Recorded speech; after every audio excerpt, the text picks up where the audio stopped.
Hey, what is going on, guys? XpertFusion here, and today I'm going to be giving you guys my review for The Walking Dead Season 10, Episode 12, which is titled A Walk With Us. So, this episode was good, but not great. I'm honestly gonna say that, and I know a lot of people might disagree with me because something big happens this episode. A couple of pretty big things happen, and when big things happen, people usually are always like, oh my god, great episode.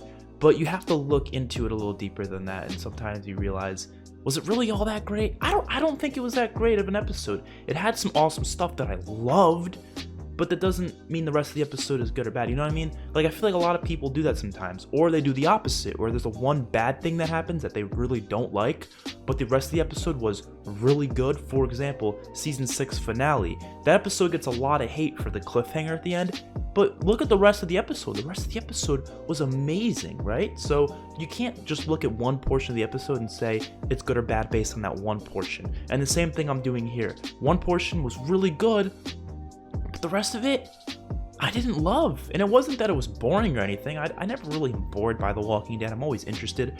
It was just some of the stuff either didn't make sense, which I'm happy for you guys to try to explain some of this stuff in the comments, because there's a lot of, like, I don't want to say plot holes, but a lot of, like, what situations in this episode, which I'll go over in the spoiler section. I'm going to go to the non-spoiler section first, and then we'll go into spoilers. And I want you guys to help me understand some of it, because honestly, I've watched this episode twice. I don't understand. So, and there's some disappointing stuff, some missed opportunities, some obvious budget problems with the episode. But let's just go overall with the non-spoiler section of this review. It was a pretty good episode. I'm not gonna say it was bad or anything. It's just I feel like a lot of people hyped it up to be something much better, and that's why I was disappointed. And that usually happens when they hyped it up like that. I probably just shouldn't even look at the non-spoiler reviews, but they always pop up on Twitter. You got people like Brandon Davis, Kirsten Acuna, I think is her last name. You know, they have good reviews and stuff like that, but they usually hype up the episodes, and sometimes I'm just like disappointed by that because they say it's so much better than what it ends up being, at least in my opinion. But this episode did have some great stuff, and of course I want to get into that. There's not really much to say for non-spoilers because the main crux of this episode is spoilers, so let's just get into spoilers. But first I want to give this episode a rating. I'm going to give it 8.8 out of 10. That's a good rating to me, and that's a really good score, yeah, but that's still not exactly what I was hoping from this episode. It's still probably my second favorite episode of the season, to be honest. I would say so, but I think I was just expecting so much more, and that's why I was disappointed to such a high degree. Starting off with the good stuff, though, we're gonna get spoilers now. The opening, the battle, right? The battle was good. I thought it was pretty good. It had some good, decent action in there. Some of it wasn't that good. I mean, I saw a lot of comments on the opening minutes to this episode, because the opening minutes was literally the whole battle, which we'll get into my disappointing parts of this episode. That's one of them, the fact that the battle was literally 5 minutes long. I mean, I was okay with last episode kind of like cutting off the battle and getting continue the next episode. I was okay with that because I was like, this episode's probably going to be like half of it's going to be the battle, right? But no, it's 5 minutes. So I was kind of disappointed there. And if it was 5 minutes, but like it only had to be 5 minutes because it's how short the battle actually was, I would be okay with that. But they skipped over so much. So for starters, the episode ends off with them outside of the walls, right? And the place is on fire. But the episode begins with everyone inside of the walls, and they're all like, basically 5 minutes went by in their time. Why not show us that 5 minutes? Show them trying to get inside of the walls, because how do they even get inside? The whole place is on fire. I want to see them do that. I thought what would have been really cool is to start the episode with a POV of the kids in the house, in Barrington House, see the flaming arrows come over and hit Barrington House, and have to see them trying to escape that house. Maybe Judith's trying to get the kids out, and then they see Ezekiel and the rest of them running through the gates, somehow getting through. That would have made for some good stuff, but they decided to skip over all of that for whatever reason. And then we get some decent battle stuff. We had a couple of cool kills. It was nice. But then it just ends there. Like, there's still walkers in Hilltop. The place is still on fire, but it just cuts to the intro sequence. And next thing you know, everyone's scattered. So what that would be equivalent to is imagine Too Far Gone, right? So imagine Too Far Gone. The episode ends with the governor. The governor shows up the last 10 minutes, right? He shows up to the gates, and he's there. He kills Herschel. And then, you know, stuff starts going off. People start shooting each other. and then the tanks go through the gate. And when the tanks start going through the gate, that's when the episode ends, right? But then the next episode starts with the tank already like up to the top part of the prison, so it already went pretty far. People have already died. People are in completely different locations than they were when the episode ended off last episode. And we see more shootouts, maybe like a couple minutes of shootouts, right? A couple people die, stuff like that. And then it just cuts there when they're all still in the prison, still fighting off more of the the governor's army at that point, Too Far Gone. Cuts off there, and the next thing you know, we see everyone scattered off in the woods. Like, what? Why not show us them actually getting scattered off? Show us them getting split up. Show us them having to leave. Like, there's so many things. Like, Eugene looked at the Barrington house at the top. He saw, like, the thing. He started running towards it. Rosita was like, Eugene! That's all we see then. And then next thing you know, we see him in the woods with Carol. So where did he go? Where was he going? It seems like it was a budget issue. It seems like they couldn't film more of this battle. It seems like they couldn't make it that long because it would be too difficult. So they just cut a lot of it and just left it to 5 minutes of a battle. Why? Give us more. Give us more. And you might be like, okay, well, I don't want them to waste time in the episode. That wouldn't matter. The episode was only 44 minutes long. They could have made it an extended episode. We've seen plenty of extended episodes in season 7 and 8. But for some reason, season 10 just does not want extended episodes. Every episode's been pretty much the same length, other than like some finales and premieres. And I just don't get it. Like, you could have made it 5 minutes longer. That's all I'm asking. It's just 5 minutes longer. Honestly, that would have probably done good for me. Start the episode with showing the kids' POV. Maybe get a couple more kills here and there. Maybe have to see Lydia fight off a Whisperer or something like that, because she fought off some walkers, but she didn't fight off Whispers.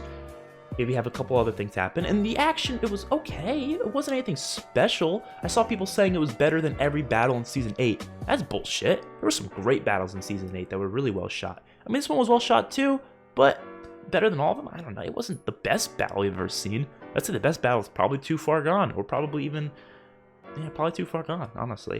That was probably the best, shot, directed battle we've had. That's not the point, though. But let's get over the battle part, because that was, like I said, 5 minutes of the episode. That wasn't even the main portion of the episode. I was hoping it would be, though. That's the main part. I was hoping it would be. I was expecting it would be. But that's why you gotta leave expectations out the window, and you just have to, watch the episode. But the hilltop battle in the comics was so much cooler, so that's what I was expecting. But it just, I don't know. It was missed opportunities, in my opinion. But let's get to the rest of the stuff. Then you had Alden, Gamma, Kelly, and the baby all on their own, and I thought that stuff was pretty cool. And I was like, oh, they're building up Gamma to be an actual character who's going to be long running. No, she died, which I had no problem with. I actually thought that was a really good death, like the way it was shot. Not completely though. The fact that Gamma snuck up on, or the fact that Beta snuck up on her without her hearing, it's a little weird. But like I said, they do that all the time in the show, and that's a nitpick. Let me mention that stuff like that, where it's really minor, realistic issues, where it's that's not realistic. That's a nitpick. It's always been nitpicks. That's equivalent to something like, why didn't Rick use the right side of the bat when attacking Negan? It's such a small, minute issue. I don't really care that much. I'm gonna complain about it because, yeah, they could have made it better. They could have made it, maybe he was hiding behind a tree and she walked over and then he stabbed. It would have made more sense, but they want to make it look cooler, I guess. Even if it doesn't follow realism, then that's fine, I guess. I'm not gonna sit here and complain about it all day, but stuff like what I was complaining about before, that's not a nitpick. That's actually a big thing, in my opinion, the fact that they skip over stuff like that. But Gamma's death, I don't know what's the point of it right now. We're gonna have to wait and see, because I can't complain about a death until I see what the importance of that death is, because right now it doesn't really show much importance to the story, other than maybe changing Alden's perspective on people, I guess. But who's it really developing? I don't really know. I mean, it's just killing off the character. I guess her character's already run her course. Maybe that's what they get at, but we'll have to wait and see, though. Of course, it could show more importance later on. Maybe, I was gonna say maybe Alpha finds out and gets pissed at Beta because Alpha wanted Gamma alive. But yeah, Alpha's dead, so that's not possible. Okay, so another thing which is a nitpick as well. Can someone explain to me why Alden didn't shoot Beta with the arrow? Because he shot Gamma, who was right next to Beta. Why not just shoot Beta? Unless he missed, But that's hard to believe because Alden's really good with like accuracy. I mean, we saw him with the spear. He was really accurate with that spear. So I feel like he'd be accurate otherwise. And it seemed like he was aiming for Gamma. So did he just miss, or is he just really stupid and didn't realize I should probably shoot Beta, and then I can just shoot Gamma right after? Like, I don't know. Okay, here's another thing that I find to be really weird. I'll get into the good stuff soon. No, there was some great stuff. I just feel like I need to point these things out because I want them to be explained to me because they don't make any sense. Why did Negan capture Lydia? Why? What was the point of capturing Lydia and putting him in a shed, or putting her in a shed he didn't need to do that. Now, the only thing I can think of is because she saw him there and then she started attacking him and then Negan grabbed her, but Negan said, Negan said your time's over or whatever like that. He was like, it's up or whatever.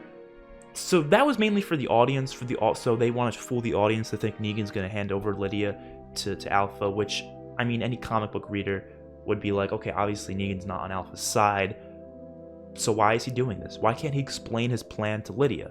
Why can't he tell Lydia what he's doing?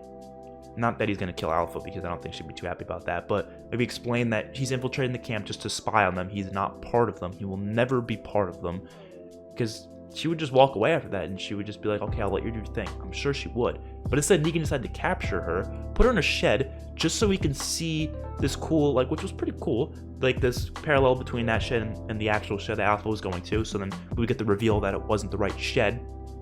But when that happened, I'm like, so what was the point of capturing Lydia in the first place? You could have just told Alpha, you could have just told her that I found Lydia, and then show her the shed, and then do exactly what she did there. You know what I mean?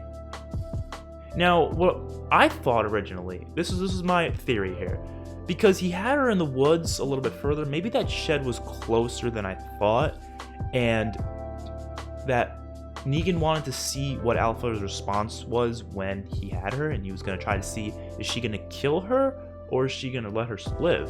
And that is whether or not he will kill Alpha. I don't think Negan always planned to kill Alpha. I don't. I know Carol wanted him to. I know Carol let him out of the prison for that reason. So you know, Negan could kill her, but I feel like Negan started to understand her ways a little bit and be like, you know what, she's not that terrible of a person, even though she is, but, you know, I don't want to have to kill her, to be completely honest. But once he saw her saying that I have to kill my daughter, that's when I think he decided to lead her to the wrong shed rather than leading her to the right shed. And maybe he would lead her to the right shed if she said, oh, I won't kill my daughter. You know what I mean? That makes more sense to me. I just thought of that in my head now, but if that's not true, if that's not what he was thinking and that he was going to kill her anyways, if that's the case, then capturing Lydia makes no sense. So let me know what you guys think about that in the comments, because it could go up either way, really. But I feel like that makes sense in my head now that I'm thinking about it. I just feel like they're trying to fool the audience way too much with this thing, and it's like any comic book reader knows what's going to happen, and even if you don't read the comics, you probably have seen people talking about it. But it is a nice surprise for people who don't know the comics, so I guess that is nice. But you gotta think of the casual viewers sometimes, of course. I do like that Carol was the one to lead Negan out of the shed, and I do like how Negan was the one to kill Alpha, even though it's really predictable. I don't care, it was well done. I do wish that, you know, I said previously that I wish that he cut off the head and then held it up and said, wait till Carol gets a look at you or whatever, or he just holds it up and looks at it. That would have just been a really nice shot to have. But then I realized, okay, in the comics, Negan was very different. Negan had fun with that. He was having a field day cutting off the head. But in this, I feel like he actually cared about Alpha, like a little bit, and he wanted to keep her alive. That's why he was like almost tearing up when he did it, and then he like kind of kissed her. But I don't know if that's the right way to go, though, because that makes Negan seem like a psychopath. But like, we want to see Negan as a good guy now. You know what I mean? It felt weird to me. I'm not a big fan of how they handled all that, but then he brings the head to Carol, which I love, and then Carol was like, it's about damn time, which makes me think, why was Carol after, like, so bloodthirsty against Alpha this whole time if she had Negan out there to do it for her? You know what I mean? Like, she was so bloodthirsty, blood sent ever since episode 6 on killing Alpha herself. You know, you realize you sent Negan out there to do it. If you expect Negan to do it, then what's the big deal? I don't know. Then we had, which was really interesting in my opinion, Carol and Eugene talking, which I don't feel like they've ever interacted before. Correct me if I'm wrong, but I don't recall like a single moment of them talking to each other previously. Maybe like once or twice in the past, and they've been together on the show since like season 5. So that's wild to me. But I feel like they've just never talked. So that's pretty cool. And they talked in this episode and they have a nice conversation. Magna coming back, of course, was kind of cool. I really liked that reveal when they were showing the walkers. Yumiko was looking and sees Magna walking. At first, it was like, is it a hallucination? Which would have been dumb, but I'm glad she was actually there. And then she thinks that Connie's dead. Obviously, Connie's not dead. They would have showed a body if she was. So she's not dead, but she was saying she thinks she might be because she lost her in the herd. So that's interesting. So I really like this episode. I do. I just feel like there's a lot of disappointing things and a lot of missed opportunities, which I feel like that's how I describe this season. Sometimes even just the show in general is just missed opportunities. It's like, it's not bad the way they did it. It's just, you could have done it in a so much better way with just small little changes. And I feel like that's why I want to be a goddamn director on the show, man. I know I don't know jack about directing. I really don't know jack about directing. I know a little bit about writing, but I feel like when it comes to these scenes, there's got to be at least one person in the studio that sits there and says, that, you know what, that doesn't really make sense, so we should probably do that a little bit better. Or, you know what, that's not that realistic, so we should probably do it a little bit better. Like, is there not one person there to think that, or can no one speak up for themselves? I refuse to believe that they write that and not one person says, that's a little odd, we should change that a little bit. Or they read it, they're editing the episode and they're like, that looks a little off, maybe we should edit it a little bit better so it actually makes sense. Does no one say that? I don't know. Maybe they're just afraid to speak up to the higher ups. I don't know, man. I don't know. But I'm excited for the rest of the season. I really hope the final Whisper battles, maybe there'll be one more battle. I don't know, maybe 2. We'll see. I hope it doesn't disappoint. I feel like we're going to get, we'll talk about this in the predictions, but I feel like we're going to get the big field battle like that we got in the comics. I hope we do, man. I really do. And then I think we're going to get the big, a certain Doom herd going to Alexandria, probably in the finale, right? I assume. So I'm really excited for all that stuff. I hope they don't skip over shit. Like, stop skipping over stuff. Walking Dead, show us everything. Show us everything. Show us everything. We also had Earl dying as well. That was gruesome as hell. The way he bangs, that was pretty cool. And I liked how he came back as a walker even after doing that to show that he did not go through the skull and get to his brain, which makes sense. That's realistic. I like that. I like the Judas stuff in this episode. The fact that she had to kill a Whisper. That was cool. But like I said, I just want to see more of that. You know, you do that and then you just stop it. And it's like, show us more. Show us more. And then you had Daryl, Rosita, Jerry and all them coming across Ezekiel, which was kind of weird. He was like under the little wall piece, which they made it kind of sound like he was a walker at first. I was like, don't try to fool us, man. Obviously, Ezekiel's not dead. But yeah, so 8.8 out of 10 episode, pretty solid stuff. But I just a lot of things. It could have been a 9. It could have been a 9.8 out of 10. It really could have, with just the right changes. So hopefully you guys enjoyed the review. See you guys in the next one. Peace out.